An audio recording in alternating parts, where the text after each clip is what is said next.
Hello ladies and gentlemen, once again this is Jeremy Smith. Today I'm going to be talking with you guys about Phottix's new Indra 500 Studio Flash. And this is something I've been waiting on for a tremendous amount of time. I've been like giddy with excitement since they first announced this thing. And anyways, I thought I might get my hands on it in November, and then I thought I might get my hands on it in December, and time has just slipped by. But I finally have it in my hands. Now, the nice thing about this flash, the thing that's so new and revolutionary, is the fact that this is a studio flash that supports TTL.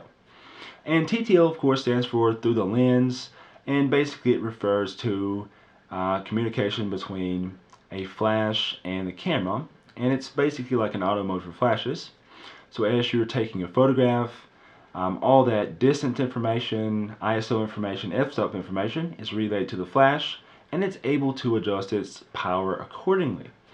Now, in the past, this was just available on small flashes, on speed lights, like say for example a Nikon SB900. And speed lights like this work great. These types of lights have become very, very popular with the whole strobist movement, and lots of people like to use these for off-camera purposes.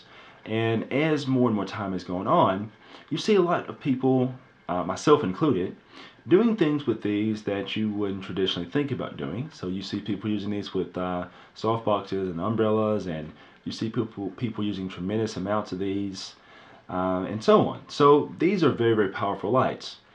The downside, though, with a speed light is that speed lights are not going to be nearly as fast, nearly as powerful as a traditional studio flash. So if we think about something like this SB900, this is going to be like, it's going to be about a quarter of the power of something like this. So, it's going to be a lot less powerful than something like a higher end studio flash such as this one. This light is a 500 watt second light, so it's very, very powerful. And in the past, if we wanted to have more power and we went with a studio flash, we lost out on that TTL capability. The other thing that we lost out on was the ability to have high-speed sync. Now, guys, I realize there are some other ways to get high-speed sync out of a studio flash. I know that there are ways that you can get up to, say, 1/1600th of a second. I know that different radio triggers allow for you to set up that, but still, it doesn't work the same way that it does on a speed light. Whenever we start talking about high-speed sync, a lot of people really forget about this one. But whenever we start talking about dealing with, say for example, a studio flash, and I guess I'll probably toss up a couple of pictures here at this point to show you guys what I'm talking about. But back whenever I used to use a lot more studio flashes, particularly outdoors, I used to use a lot of white lightnings and alien Bs. So if I was shooting outdoors with those types of lights, and I wanted to be able to overpower the ambient light, since the maximum sync speed of my camera was 1/250th of a second, I couldn't really use that shutter speed to bring down the ambient light level. So the only choice I had was to stop the lens down and use that smaller aperture to actually underexpose my available light, and then I just had to crank up the flash as high as I could get it to try to compensate. And this works out pretty well for the most part. The main downside, however, is, of course, if you stop down a lot and you're shooting at f11 or f13 or f16 or an even smaller aperture, the downside to that is you have depth of field forever in your shot. And depending on what you're shooting, you may not necessarily want that particular effect. So a lot of times I could use something like an ND filter. So instead of getting the ambient light level underexposed at say f11 or f16, I would open the lens up more to say something like f5.6, but then I would pop an ND filter on the lens to block the light coming in and attain that effect. The trouble with that is that whenever you're using an ND, your camera can't see how to autofocus. So it makes things a bit more cumbersome. You have to raise up your camera and lock the focus, and then you have to stick the ND filter on and then take the shot. And it works out pretty well, but it's a very, very set up process. I found that I had to use a tripod more often. I found that it took away a lot of the spontaneity in working with the subject because, you know, they had to kind of just hold still. There was no spontaneity at all. So it was all just unnecessarily cumbersome. So in recent years, I've been using speed lights even more. As a matter of fact, I don't have any of my Alien Bees lights anymore. I still have all the modifiers for them, but I don't use any of those anymore because I've switched over to primarily using speed lights. And that works out for the most part okay. Now I am able to shoot at a wider aperture. A lot of times I'll use smaller beauty dishes and octoboxes and things like that. I've used the Westcott Rapid Box Duo a lot, which allows me to be able to put two SB900s in one modifier, and that allows me to make up for a little bit of the power lost by using a speed light versus a studio flash. But still, it's just not quite the same. So that's where this light comes in. This light basically allows a photographer to have their cake and eat it too, so to speak. Because this light, of course, is a studio flash. It is a 500 watt second light. It has more than enough power. But at the same time, it still offers you a lot of speed light-like features. It does have TTL built into it. You can use Phottix's Odin system. And this is a system that I've used a lot with my speed lights. And of course, I'll make another video talking about this at a later date. But anyways, this particular unit has a receiver for this built in, so you actually have full TTL control over the light. If you'd like to, you can even take this light and you could combine it with your speed lights all in one setup by using the receivers on your speed lights. So it's actually possible to have speed lights in the setup and have the studio flash in the setup and be able to control them all with one receiver. One transmitter. So that is a very, very big deal. This particular light also supports Phottix's otherwise system, which is called the Strato, and that system doesn't support TTL, but it does allow for wireless triggering of the flash. In addition to that, of course, you can do high-speed sync. So if you would like to be able to shoot with a flash at speeds above 1/200th or above 1/250th of a second, this light can actually sync all the way up to 1/8,000th of a second. Now, it is important to note that just like a speed light, that does reduce your power output some because the flash actually pulses as opposed to just firing all at once. But it is still very, very useful to have. And in my future testing, I plan to see how this fares in high-speed sync. With having a lot more power, I feel like it would actually work even better in high-speed sync because, you know, if you have more power to start with and you lose some of it, I figure you'll still come out ahead as opposed to using a speed light. But of course, I intend to test that out.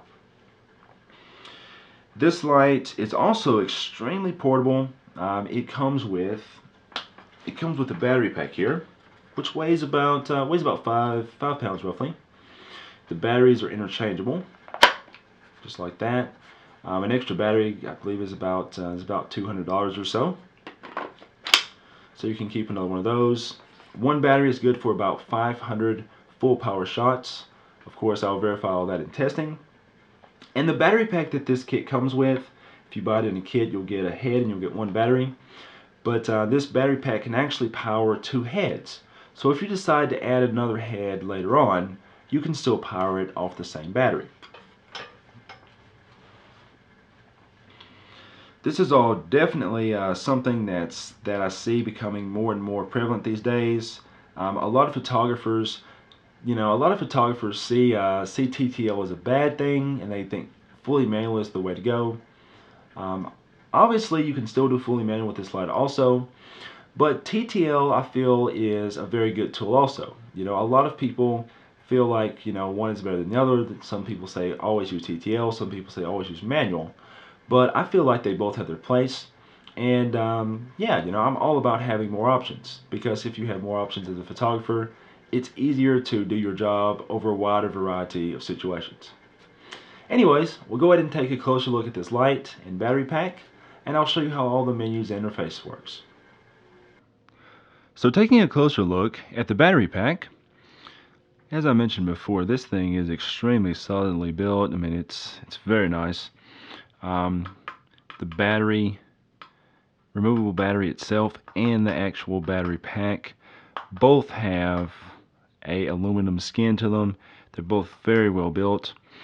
Whenever we look at this, these are the two ports I mentioned for the flash connectors. This also has a 2 amp USB power output. And that's something I noticed on my Vagabond Mini Lithium, is that the output on it was only like 500 milliamps, if I recall. I mean, it wouldn't even charge my iPhone, so it was fairly useless for what I was doing. This one right here, though, is a 2 amp output, so you can actually charge a tablet off this. So very, very nice. You have a couple different modes here for the recycle rate. Let's see here. There is a standard here. So we got our standard, and then we actually have a high speed on the opposite side. I tried this a little bit earlier today, whenever I was just kind of testing. As I mentioned, I haven't done an actual shoot with this yet, but just doing some test fires and such, I found that at full power, I was getting about a 2 to 3 second recycle time on high speed at full power, and whenever I was on standard, it was about 5 or 6 seconds. So it definitely makes a difference. We have our battery level indicator right here, so you can see we're fully charged. These power ports both have nice rubber covers on them. To actually be able to unplug a cable from this, there's a little lock here. You can see how that works. Basically, this has to be slid up like this. Let's see, you have to slide it that way, and then you unplug it like that. And then whenever you plug it in, it locks in place. So it makes a very, very secure connection. Very nicely done there on Phottix's part. To remove our batteries, this right here goes like that, comes off like this. And this battery, let's see, I believe this one is 5,000. Yeah, this one's 5,000 milliamp hours. That's one other thing I want to point out too. The batteries for the Mini Lithium, they're a different type of battery technology. This is a lithium-ion battery pack. The ones from the Mini Lithium were, let's see, they were lithium, not lithium polymer. Anyways, I'll have to look it up and then put it in the just put it in the description or make a little text title here. But anyways, it was a different type of lithium technology. Those batteries were a lot less inexpensive as a result, but also they didn't last as long as the lithium-ion battery, so that's something important to note. Unfortunately, that explains why this battery is like $200, whereas the batteries for the Vagabond were like less than 100. So, anyways. Alright, so let's see here. That goes back on like that. I'm going to go ahead and power this up now. I'm going to just put it in the standard mode for now, like that, and it lights up. Then if we take a look at our light,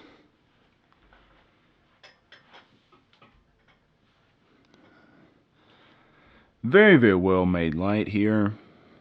Once again, I mean, solid aluminum construction. Very, very nice light. The other thing I like about this light is that it uses a Bowens mount, and basically this mount attaches your modifiers and reflectors and such to the lights, kind of like a lens goes on a camera. It's a bayonet type thing.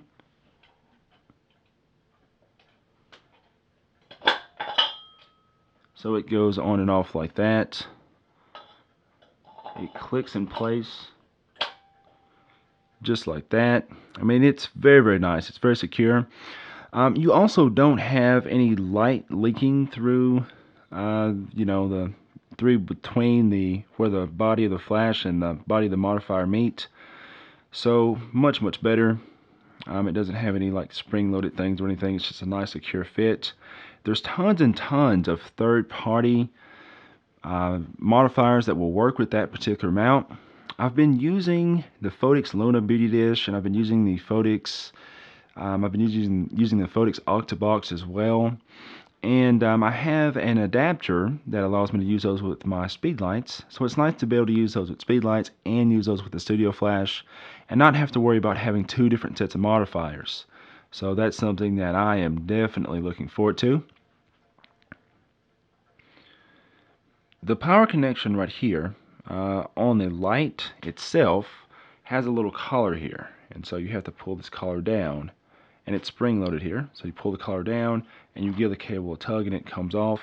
Makes a very, very secure connection once again, and so I see something like that holding up very well.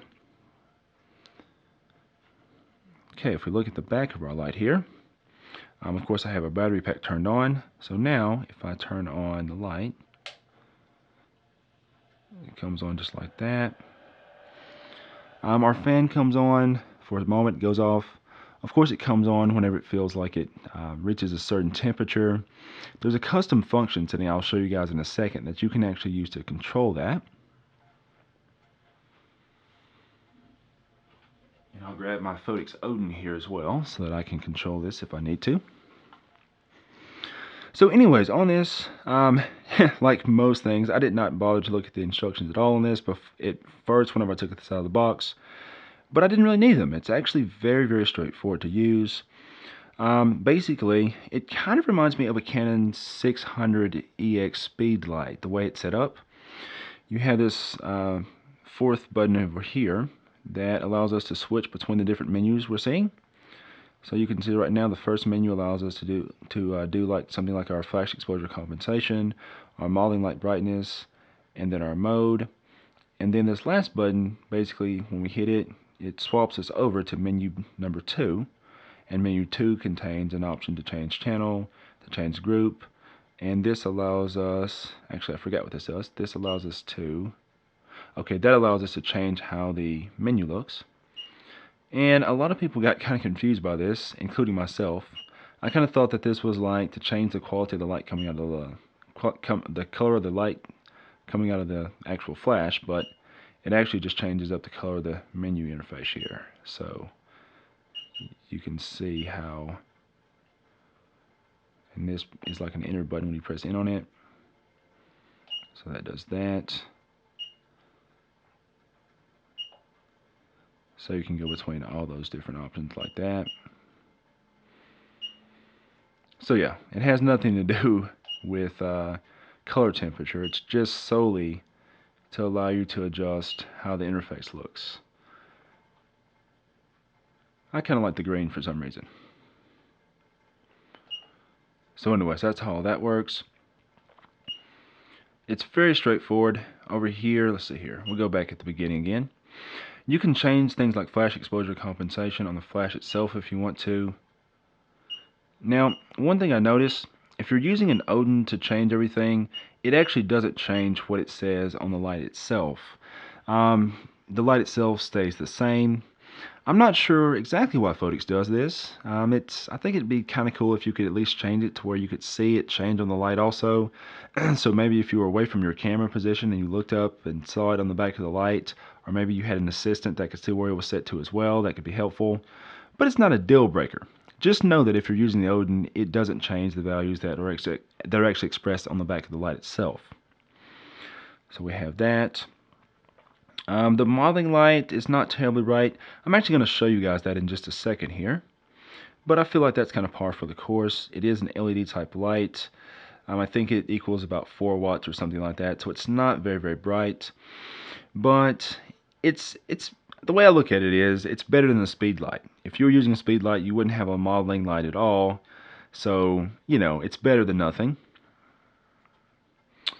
If we hit this mode button right here, we can of course change between the modes here. It goes up and TTL becomes highlighted.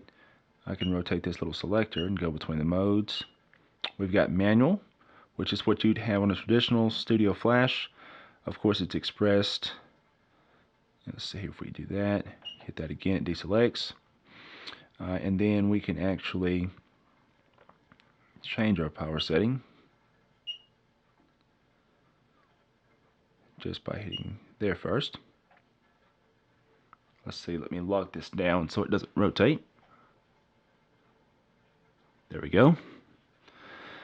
So once we hit that first, we can actually go through all the power settings.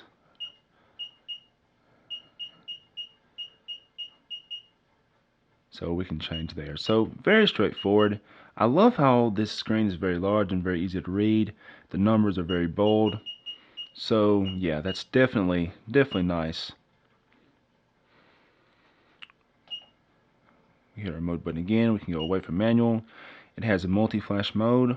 I thought it was interesting. In the manual, it actually talks about how the multi-flash mode can reduce the life of the modeling, not modeling, but of the flash tube. And it also talks about how high-speed sync can do the same. Of course, since both of those are pulsing the flash a lot, I wouldn't be terribly concerned about that. With any studio flash, you always want to get an extra flash tube anyway. So in case you have a mishap on the job, you know, if the light gets knocked over or something, it's always nice to have an extra one anyway. But it is important to note that Phottix makes note of that in the manual. So we've got that, and then we come over, and then we go back to TTL just like that. So very straightforward there. Menu 2 allows us to change some of our wireless options here. So you can see we've got our channel here that we can change. Of course, there's 4. Now, one other thing I'll point out about this is that Phottix has an Odin 2 coming out, an Odin 2 transmitter. An Odin 2 transmitter is going to have a lot more channels than just 4. I believe it has 28.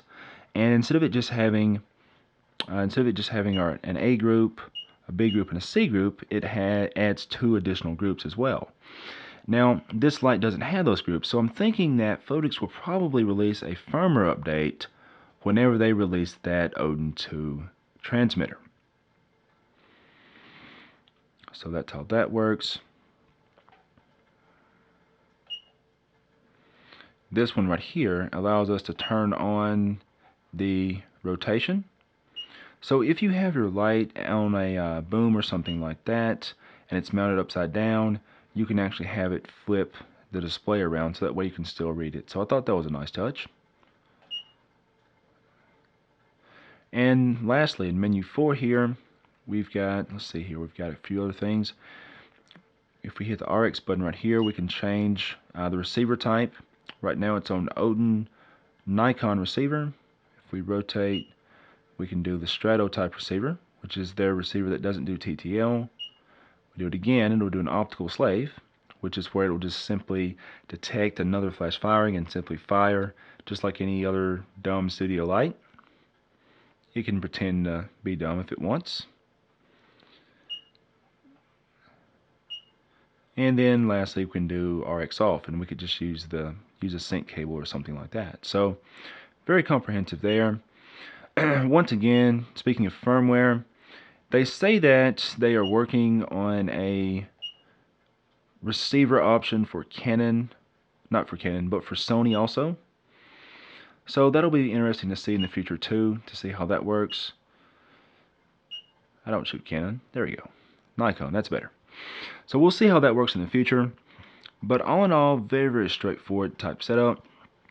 This flash does have a hidden menu for custom functions. And so what you have to do to get to that is you have to press and hold the 4 button and then press down on the knob. And then you get into that custom function there. And on these allow you to do a few different things. Let's see here. We can do our test firing. We can set it to full power, or by default you can it test fires at 1/32. We have the ability to turn on and turn off the recycle confirmation. We can change when the fan actually comes on. If we want it to wait until the flash gets to a bit higher temperature before it switches on, you can. And this one right here, I believe this one relates to color. Basically, if you'd rather have a little bit more consistent exposure in the multi-flash mode, you can opt for that, or you can opt for having more accurate color. So that's something that I plan to play with a little bit more later on too. And you can hit there to jump out of it. Okay, I'm going to actually readjust my light so I can show you guys how bright the modeling light on this is. Okay guys, so I know it's hard to see in a video, but I now have the modeling light turned on.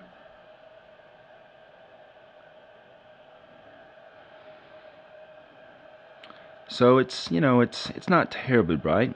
You can actually go in here and you can adjust the brightness of it as well. Let me see here, you can hit this button here. And 1 is the dimmest, and then 9 is the brightest. It's not terribly bad. I mean, it's a lot better than what I thought it was going to be, honestly. You notice that the fan immediately kicked on whenever I did that. But all in all, it's not terribly bad at all. It will definitely serve as a focusing aid if you are using this light in low light conditions. Outdoors it's going to be useless, but to be fair, if you were using a traditional studio flash with say a 200 or 250 watt modeling light, that would be useless outdoors on a bright day anyway, so I don't think it's that big of a deal. And of course, if you had a speed light that you were using, you would not have that option at all. The last thing to look at on this that I almost forgot to show you guys is that we do have the ability to do, whoops, that's not the one I want.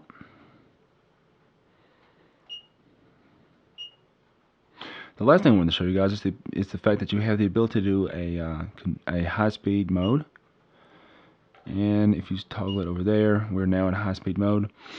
I just experimented with this just briefly earlier today, and I set my camera to 5 frames a second, and I set the flash manually to a 4th, and I put the camera in continuous, and over the course of about 8 or 10 shots, it was consistent among all those. So I was actually fairly impressed with that. I'm not really that type of photographer, so I don't really necessarily care much about the continuous mode. But if you guys have questions about that, definitely feel free to write me about it, and I'll see what I can do in terms of testing it. If it stops raining, I plan on going out and doing a small shoot to test this out some.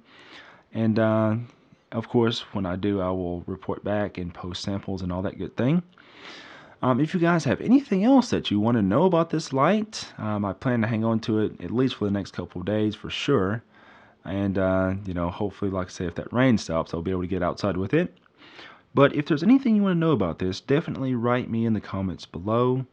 And, of course, as always, be sure to like, share, and subscribe. Until next time, this is Jeremy Smith, signing off.